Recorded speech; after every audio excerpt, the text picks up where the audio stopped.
कक्षा 9 सामाजिक विज्ञान के पेपर का सेट ए है। इस पेपर में जितने भी क्वेश्चन आपको दिखाया जा रहा है, इसके बहुत से क्वेश्चन आपको आपके पेपर में आते हुए दिखाई देंगे। इन क्वेश्चन की हम बात करते हैं तो सबसे पहले आपका क्वेश्चन आएगा कि भारत किस महाद्वीप का हिस्सा है। तो आपको इसमें आंसर आ जाएगा एशिया महाद्वीप का भारत हिस्सा रहेगा। सेकंड लिखा हुआ है भारत में प्राकृतिक वनस्पति पाए जाने वाले क्षेत्र कौन से हैं, तो कहाँ कहाँ पाया जाता है। तो भारत में हिमालय में, मध्य भारत में, मरुस्थल सभी जगह प्राकृतिक वनस्पति पाई जाती है। तो राइट आंसर आएगा ऑप्शन डी। इसके बाद लिखा हुआ है तीसरा कि भारत के पड़ोसी देश में किसका जनसंख्या घनत्व भारत से ज़्यादा है, मतलब कहाँ पे लोग भारत से ज़्यादा रहते हैं। तो राइट आंसर आएगा बांग्लादेश। बांग्लादेश का जनसंख्या घनत्व भारत से ज़्यादा है।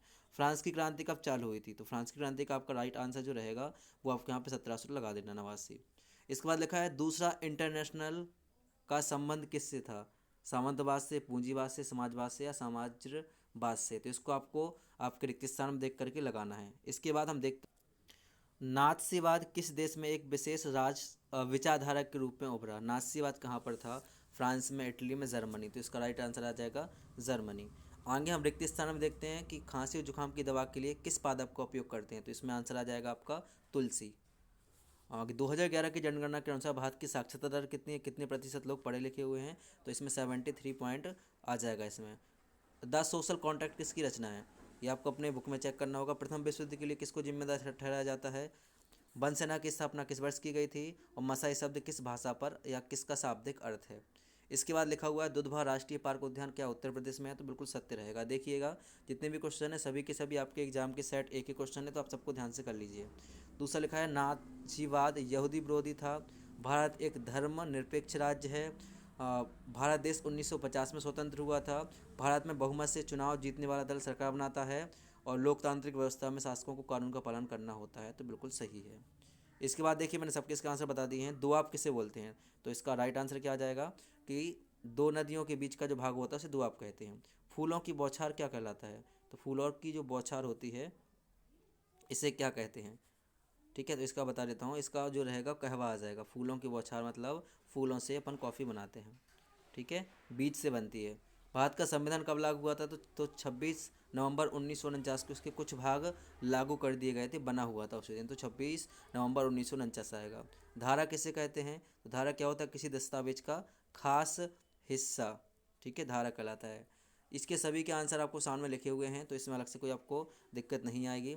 आगे देखिएगा दो नदियों के बीच का भाग क्या कहलाता है, तो ऊपर अपन ने देखा हुआ है दोआब कहा जाता है।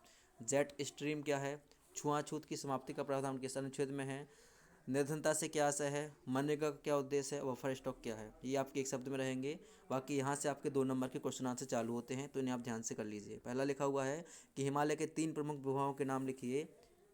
नाम उत्तर से दक्षिण के क्रम में बताना है। हिमालय पर्वत के 3 भागों के नाम उत्तर से दक्षिण के क्रम में बताना है। तो बृहद हिमालय, मध्य हिमालय और शिवालिक हिमालय आ जाएगा। और अरावली और विंध्याचल की पर्वतमाला में आपको अंतर बताना है। नमामि गंगे परियोजना क्या है, या नमामि नर्मदे देवी परियोजना क्या है। चक्रवात को प्रभावित करने वाले राज्य कौन कौन से हैं, जेट पबने किसे कहते हैं, मृत्यु दर किसे कहते हैं। इसके अलावा प्रवास जनसंख्या को किस प्रकार प्रभावित करता है। वन विनाश किसे कहते हैं, स्लीपर क्या है, बंजारा समुदाय किसे कहते हैं।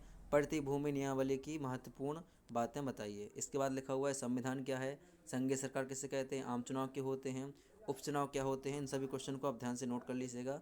एग्जाम में इन्हीं क्वेश्चन में से आपके एग्जाम में क्वेश्चन आएंगे। बाकी लिखिए छोटे किसान किसे कहते हैं, धार्मिक धर्मनिरपेक्ष राज्य किसे कहते हैं, निर्धनता रेखा क्या है, मतलब गरीबी रेखा क्या है, खाद्य सुरक्षा क्यों आवश्यक है, बंगाल में सबसे अधिक अकाल के कारण कौन से लोग प्रभावित हुए थे। इसके बाद हम बात करते तो आपके 3 नंबर के क्वेश्चन रहेंगे कि भारत की उपमहाद्वीप की संज्ञा क्यों दी जाती है।